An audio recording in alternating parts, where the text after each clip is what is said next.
Hoy vale la pena detenernos en una idea que durante buena parte de los últimos meses parecía sostener el optimismo de los mercados, la llamada economía ricitos de oro.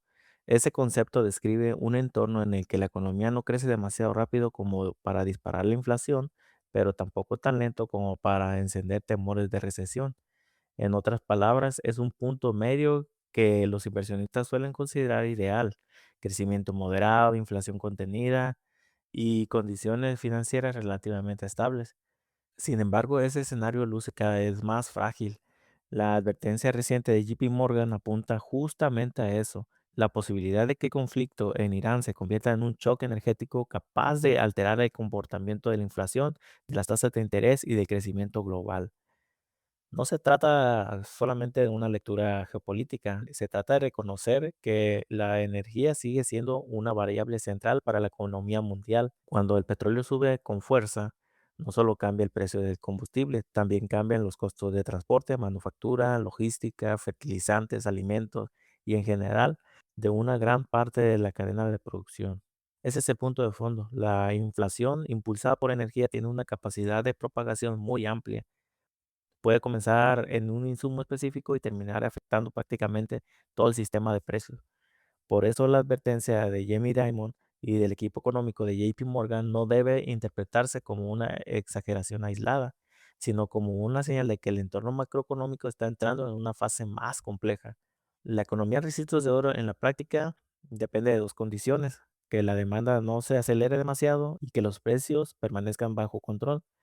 Pero cuando aparece un choque externo importante, como en el conflicto armado que presiona el mercado petrolero, ese equilibrio se rompe. Y cuando se rompe, el resultado no suele ser inmediato ni lineal. Primero aparece la volatilidad de energía y materias primas, después la presión en los costos empresariales, luego el traslado gradual hacia precios de consumidor, finalmente el efecto sobre el poder adquisitivo y en consecuencia sobre el crecimiento. Por eso resulta tan relevante el momento en que ocurre este choque. La inflación no llega cuando todo está en calma, llega cuando los bancos centrales todavía están tratando de consolidar la estabilidad de precios sin ahogar la actividad económica. Y en un contexto así, cualquier repunte de energía complica la labor de la política monetaria. Si los bancos centrales responden a endurecimiento más la postura, corren el riesgo de enfriar todavía más la economía. Si optan por esperar, pueden permitir que la inflación se mantenga más alta durante más tiempo. Ese dilema es precisamente el que hace aparecer el temor de la inflación. La inflación es uno de los escenarios más incómodos para cualquier economía porque combina crecimiento débil con inflación persistente. Es decir, no se trata solo de una economía que avanza poco a poco. Se trata de una economía que avanza poco mientras el costo de vida sigue siendo elevado. Y eso afecta casi todo: márgenes empresariales, inversión, crédito, consumo y confianza. La razón por la que este escenario preocupa tanto es que rompe con la lógica tradicional. En un enfriamiento económico normal, la inflación tiende a ceder, pero cuando el problema viene de un shock de oferta, especialmente energético, la inflación puede seguir alta aunque la actividad pierda fuerza. Ese desacoplamiento es el verdadero riesgo. No estamos ante un simple ciclo de desaceleración. Estamos ante la posibilidad de una combinación mucho más incómoda entre precios altos y crecimientos insuficientes. Los últimos datos de inflación en Estados Unidos refuerza esa preocupación. El aumento anual de precios volvió a mostrar presiones relevantes y una parte importante del avance provino justamente de la energía. Esto confirma que el problema no está solo en la teoría o en la narrativa del mercado, ya se está viendo en los indicadores concretos. Cuando la energía sube de forma significativa, la inflación subyacente puede tardar más en bajar, porque los costos se van transmitiendo a lo largo de la economía con cierto retraso. A esto se suma un contexto global que tampoco ayuda. Lo- las proyecciones internacionales apuntan a un crecimiento mundial moderado, pero sin margen amplio para absorber nuevos choques. Eso significa que el mundo entra a esa fase con menos capacidad de resistencia que en otros momentos. No estamos en una expansión vigorosa que puede compensar el golpe de un aumento de petróleo. Estamos en un entorno de crecimiento contenido, comercio más incierto y sensibilidad elevada en cualquier perturbación geopolítica. Ese contexto Es importante porque permite obtener por qué el discurso de los grandes bancos cambian de tono. Hace unos meses todavía era posible hablar de un aterrizaje suave, de una normalización gradual o incluso un entorno relativamente favorable para los mercados, pero ahora las conversaciones giran más hacia el riesgo, la persistente inflacionaria y la posibilidad de que las tasas no bajen tan pronto como muchos esperaban. En otras palabras, el mercado ya no está operando bajo la suposición de que lo peor quedó atrás. Un punto clave aquí es que la inflación de energía no solo golpea al consumidor final, también cambia la estructura de costos de las empresas. Y cuando las empresas enfrentan mayor costo sin poder trasladarlos por completo a precios, sus márgenes se comprimen. Eso afecta utilidades, inversión y contratación. Si las trasladan por completo, entonces el consumidor absorbe el golpe y reduce gastos. En ambos casos, el resultado es una economía más débil. Por eso, ese tipo de shock tiene implicaciones tan amplias. En apariencia, el problema es el petróleo. En realidad, el problema es la reacción de en cadena que genera. Aumenta la inflación, se complica la política monetaria, sube el costo del dinero por más tiempo, caen las expectativas de crecimiento y aumenta la volatilidad financiera. Es una secuencia que puede erosionar lentamente el panorama económico aunque no haya una recesión formal de inmediato. También consiste subrayar que en una economía ricitos de oro no desaparece de un día para otro. Lo que suele ocurrir es una transición gradual hacia un entorno menos cómodo.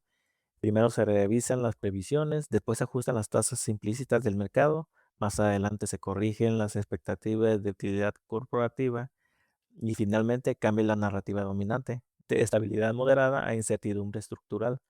Eso es justamente lo que estamos empezando a ver. En este entorno, la gran incógnita es si el choque energético será transitorio o persistente. Si el conflicto se estabiliza rápidamente y el mercado petrolero absorbe el impacto, el efecto podría limitarse a unos meses de inflación más alta y mayor volatilidad. Pero si la tensión se prolonga, el riesgo ya no sería solo un episodio inflacionario, sino una reconfiguración más duradera del escenario macroeconómico. Y esa diferencia es enorme. Porque un shock temporal puede incomodar a los mercados. Un shock persistente puede cambiar la trayectoria completa de una política económica, puede obligar a mantener tasas elevadas durante más tiempo, retrasar recortes, enfriar más el crédito y debilitar la inversión. Además, puede alterar decisiones de empresas que dependen de costes estables de energía y transporte. En sectores intensivos en logística o insumos industriales, la sensibilidad de este tipo de eventos es especialmente alta. Por eso la lectura de JP Morgan es tan relevante. No está diciendo solamente que habrá inflación más alta por unos meses, está sugiriendo que el entorno global podría estar saliendo de una fase de comodidad relativa y entrar en una etapa más complicada, donde el crecimiento es más vulnerable y la inflación tiene más razones para permanecer elevada. Por eso equivale en términos prácticos a menos espacio para la complacencia. Si lo llevamos al terreno de los negocios, el mensaje es claro. Las empresas deben prepararse para un entorno en el que los costos energéticos, la volatilidad de materias primas y el financiamiento más caro sigue siendo variables decisivas. En un mundo así, la planeación de inventario, la cobertura de insumos, la disciplina de costos y la evaluación cuidadosa del riesgo macroeconómico dejan de ser asuntos secundarios y se vuelven parte central de la estrategia.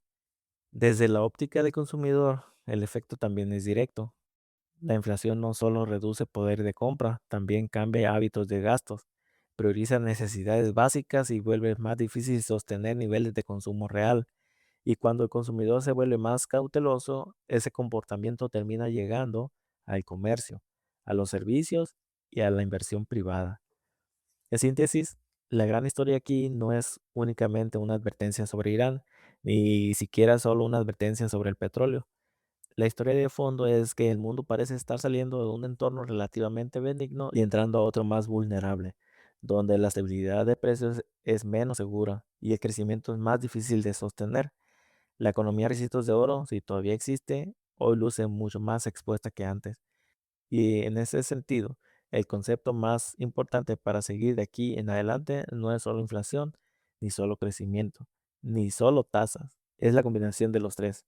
Porque cuando inflación, crecimiento y política monetaria deja de moverse en sincronía, el resultado es un entorno más incierto, más selectivo y para muchos sectores mucho más desafiante. Lo importante aquí no es solo entender qué está pasando, sino entender qué significa, porque la economía de ricitos de oro era el ideal de la estabilidad. Hoy lo que vemos es una economía mucho más expuesta a choques externos, con menos márgenes de maniobra y más riesgo de tensión estructurada. Bueno, muchas gracias a todos por seguirnos escuchando. Esto solamente es un análisis que yo he hecho sobre lo que planteó los analistas de JP Morgan. Si alguna persona piensa diferente o piensa que todo va a mejorar más rápido, puede dejarme unos comentarios o puede mandarme un mensaje. Como yo lo estoy viendo, el análisis de JP Morgan para mí es muy acertado. También los invito a que nos sigan en nuestras redes sociales, nos pueden comentar o si quieren tratar algún tema o que debatamos algún tema, pueden mandarnos algún mensaje dentro de nuestras redes sociales. Los invito a que nos sigan tanto en el TikTok, en Instagram, en Facebook, que son las redes sociales que más manejamos. Suscríbanse para que les llegue un mensaje cada vez que subamos algún episodio y los esperamos. Muchas gracias a todos.